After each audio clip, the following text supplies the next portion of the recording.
two play designers from Tokaboka.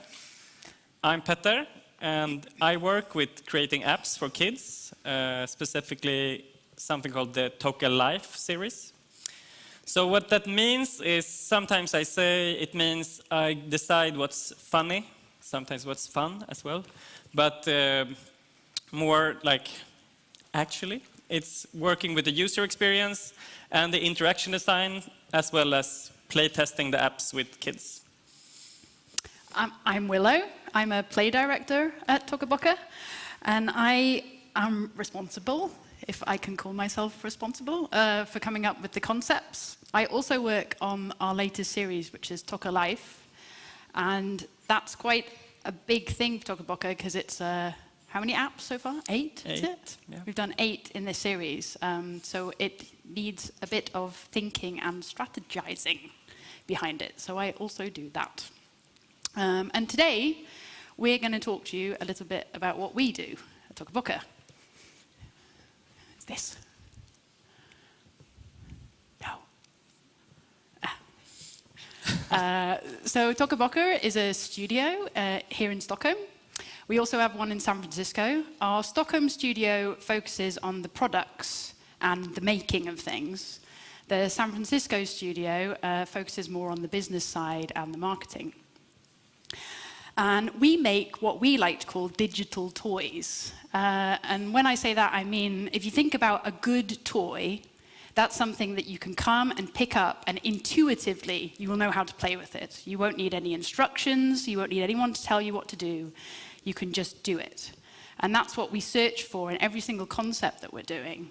We don't resort to any sort of gamification, and so we always try and look at what is the core of a playful experience, and we build on that.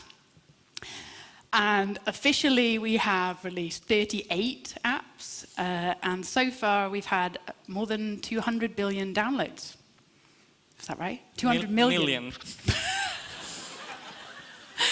I'm not a numbers person. And for those of you who don't know much about Tokaboka, here's a little taster.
So we are play designers, and what that means is that our main purpose is to always advocate the kids' perspective. So we need to put our own feelings aside and always come at anything from what is important to a kid. And we believe that play is a really important, vital part of any childhood, and that you become really empowered when you're allowed to play without restrictions. Kids can also learn how to trust themselves, trust others and those around them. They can learn how to build their own confidence through play. They can also learn about responsibility, and they can learn how to make their own choices. And kids, if you watch them, they demand a space like this, where they can play unrestricted, unconfined, and in the way of their choosing. But unfortunately, a kid's everyday life isn't really like this. Dun, dun, dun. That's what I needed to do. In fact, the kid's space is under threat. And now I'm going to be serious, because this is quite serious. In the States, 20% of schools are banning recess, i.e. playtime. That means kids don't have a chance to play, even in a controlled way. Kids nowadays, they are only allowed to roam a few feet from their door, or meters, and they still are under intense supervision from their parents. While in comparison, their grandparents were allowed to roam up to 3 kilometers, and they didn't even need to ask for permission for this sort of free play and exploration. So at every step of the way, a kid is supervised, told what to do, when to do it, and they really don't have much autonomy, democracy, or agency in their life. Now, I went to a movie celebration a few years ago, and I saw this movie. It's a short clip by a Swedish filmmaker. She's called Fiona Januzzi, and we follow 11-year-old Astrid from her perspective here. So I just want to show you this. Sluta. Jag har lovat att du ska komma. Men jag har sagt nej. Jag har sagt nej säkert 7 gånger. Jag kommer inte säga det mer. Du kan inte bestämma saker med dina kompisar utan att prata med mig först. Det funkar inte så. Kom nu. Men jag klarar mig ju själv. Nej, älskling, det gör du faktiskt inte. Du är 11 år och 11-åringar kan inte bestämma för sig själva. Man kan inte ha roligt hela tiden. Men jag har ju alltid tråkigt. Ja, men då får du ha lite tråkigt igen och bita ihop.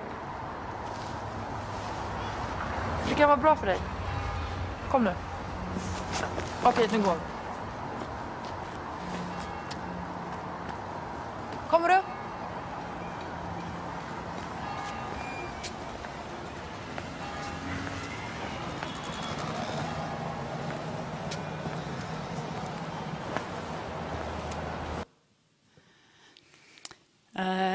I think maybe many of you can maybe recognize that, maybe from when you were a kid, or even if you're a parent.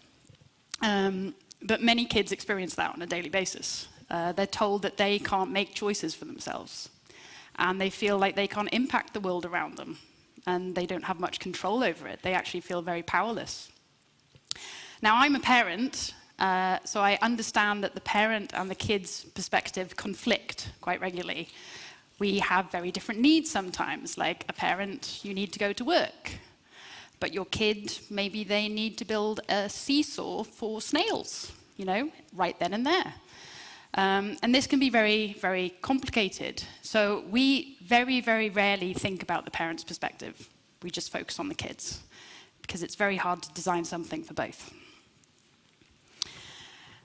And one of the things we really try and do in order to understand kids is to build empathy. So we invite kids into our process. We do things like co-creating workshops where we invite them in and we give them a problem to solve, and we work with them on solving that problem, coming up with characters and coming up with concepts. Now, these we don't take and use directly. It's more like a way of working closely with kids and understanding how they think. We also do paper prototyping. This helps very much in regards to interaction flows. So if we're trying to solve something, we can find some problems. But more than not, it's a tool of communication, which just brings up questions and ideas that otherwise we wouldn't have gotten to. And then we do lots and lots of what I called observing. And that's when we just invite kids in, and they play the prototypes that we've been developing. We stay very much out of it. We do very little direction. We just chat with the kids to try and make them feel comfortable and make sure that this is not a test, that they are just helping us out and being play designers themselves.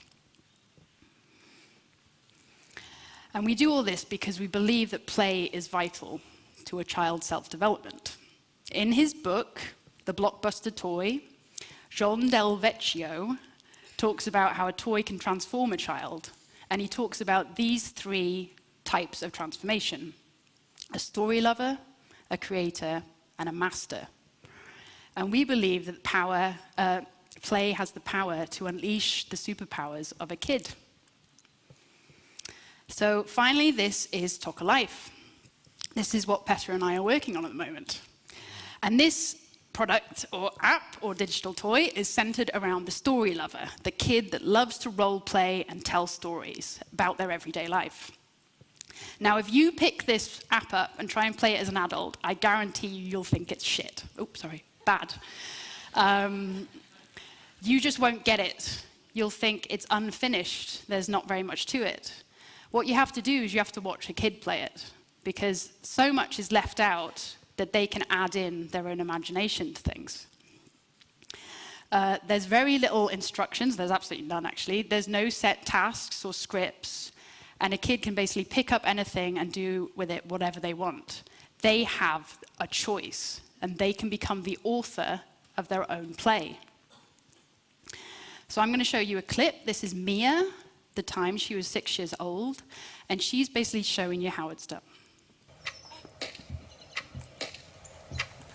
This is the birthday girl, and then she has to wear this. And then everybody gives everybody stuff, her stuff.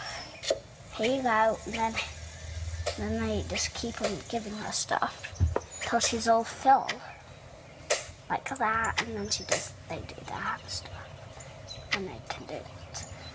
Sometimes do this, and then we do it higher and higher and higher.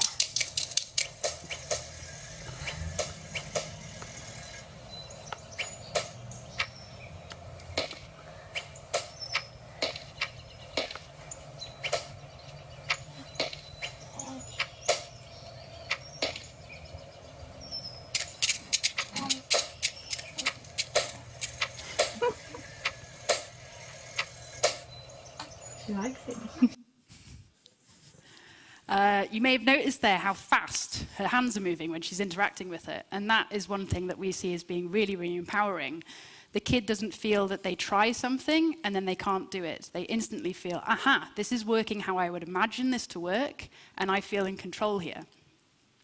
And that's basically how we want kids to feel when they're playing. Now I'm just going to talk a little bit about diversity in soccer life. That when a kid comes to play it, we want them to be able to see themselves, their friends, and their family. This is quite a big asking, because we have kids playing from all over the world. We have a massive fan base in Saudi Arabia, America, which is really, really diverse. And these kids come from all different backgrounds, cultures, and physicality and gender. So we have very strong diversity guidelines when it comes to designing our products. Yeah.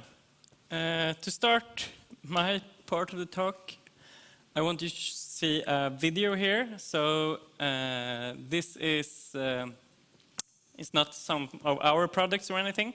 It's a 10-year-old girl called Emma. She's from Texas in the United States, and she's receiving a gift from her parents. What does it say? Emma's doll. Dear Emma's... What? You gotta be kidding me. No!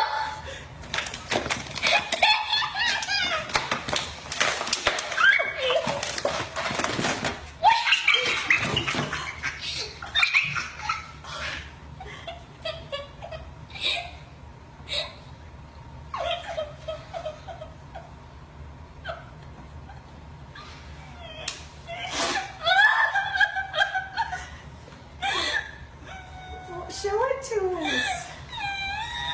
It's got a leg like me! Oh. Do you love her? I love you! Oh.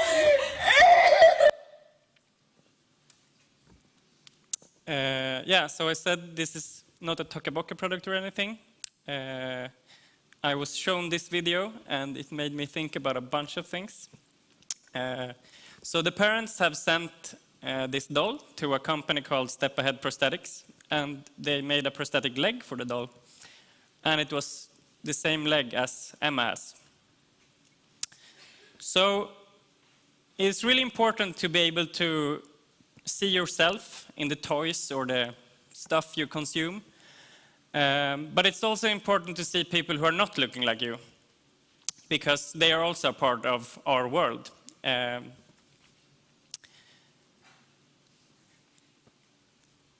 So I think you probably heard talks about this thing before that I'm going to mention, but I think it's very important for all the people creating things.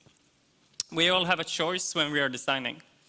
So we have choices like who are you including and who are you excluding with your design. So you can care about the impact that the media you are producing, what the impact will be of all the products you're making. It will have an impact.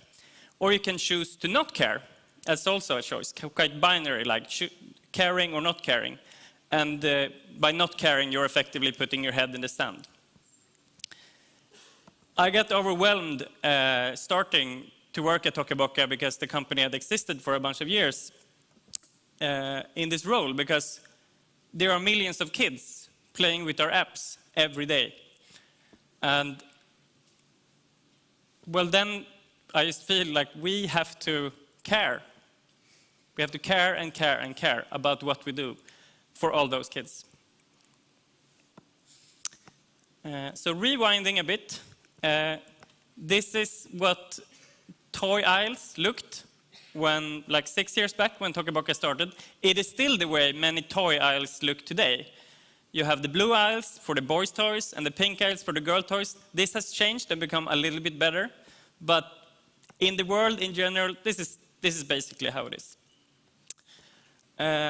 One good part for Tokaboka was that we launched apps in the app stores, and the app stores did not have blue and pink aisles. They only had kids section for the kid apps, which meant it doesn't matter if you're a boy or girl or whatever.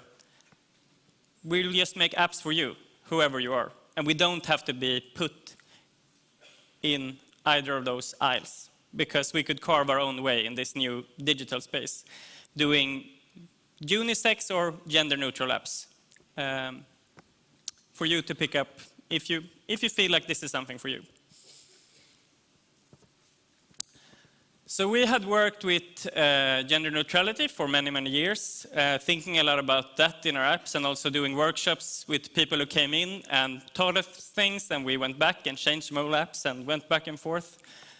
But we just knew and felt like we wanted to do more. So 2 years ago, our CEO, Björn Jeffrey, he coined this sort of mission statement that no kid should ever be excluded by Tokaboka. Picking up our products, they should not feel excluded. They should feel included, whoever they were.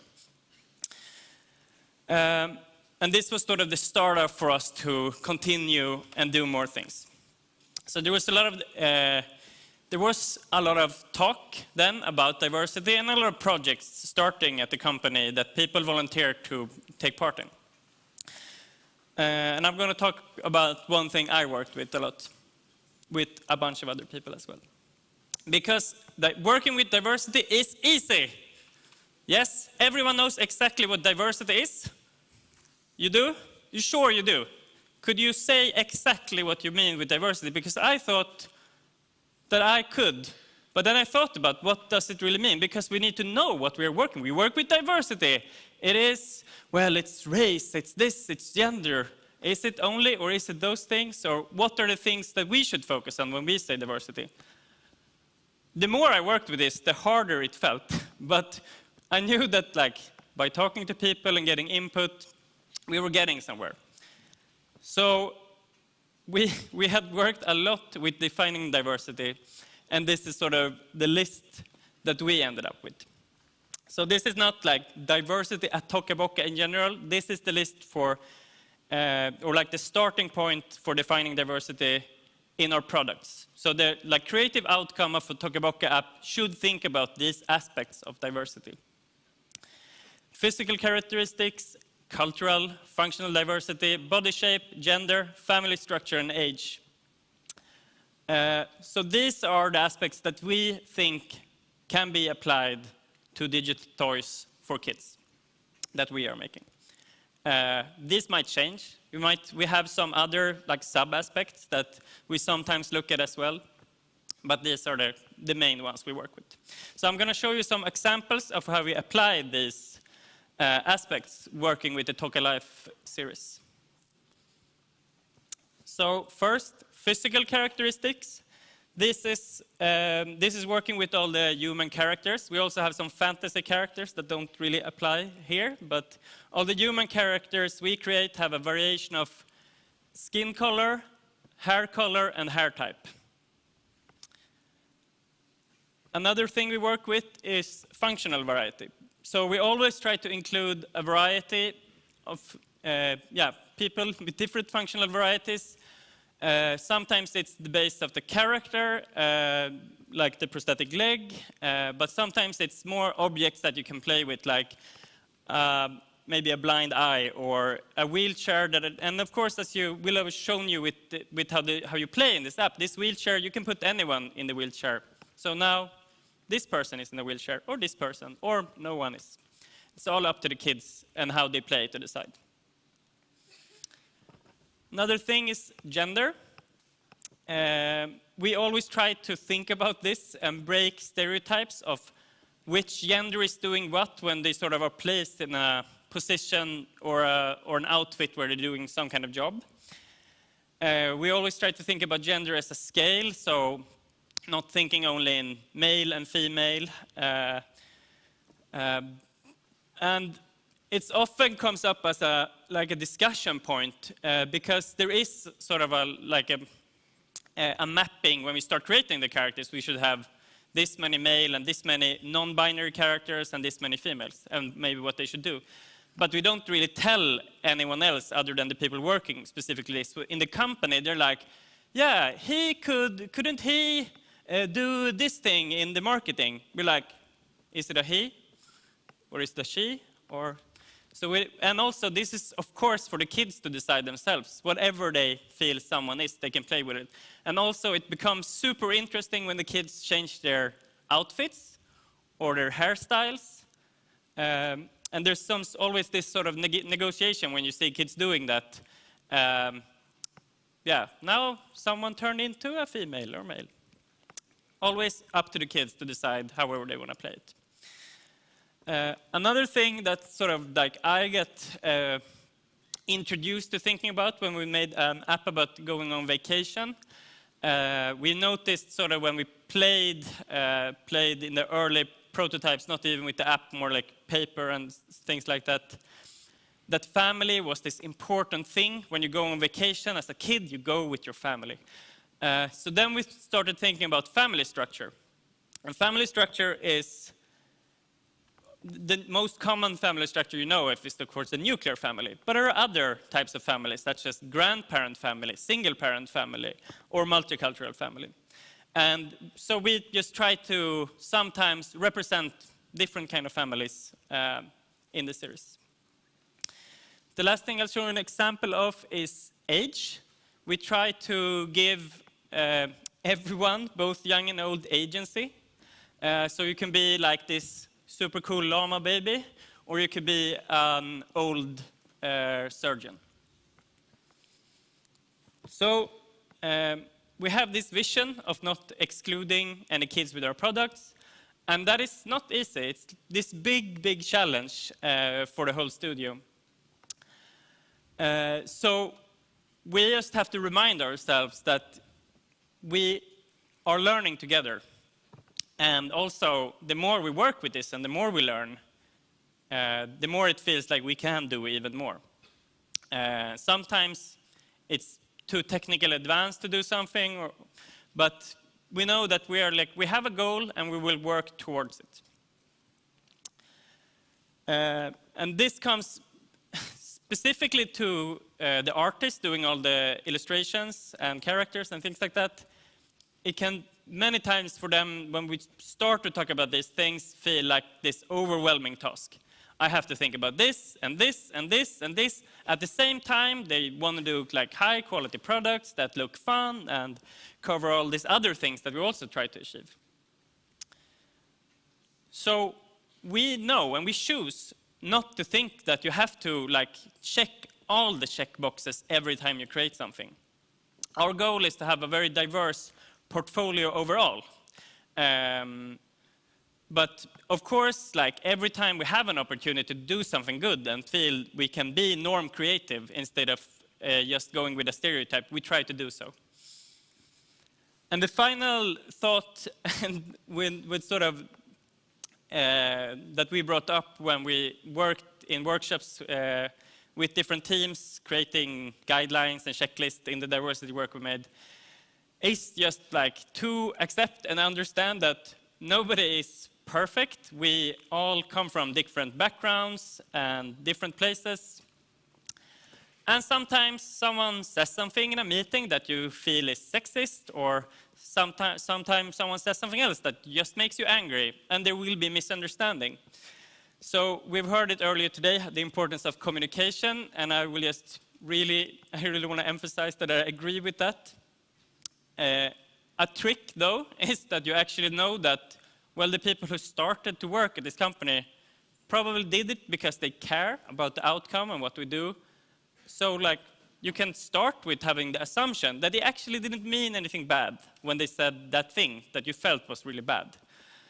And instead, afterwards, ask, what did you mean when you said that thing? And try to give each other feedback instead of just, oh, that's an asshole. This is one of the best things I try to think about in situations like that. Because talking about these things is also hard with people that have different backgrounds.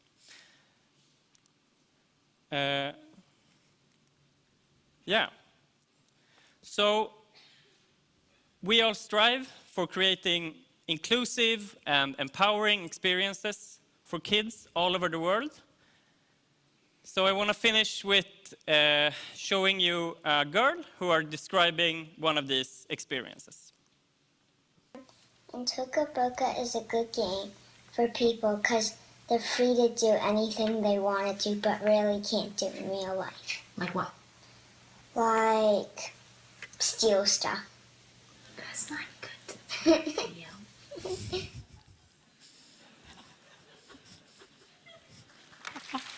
Thank you. 1, 2, 3.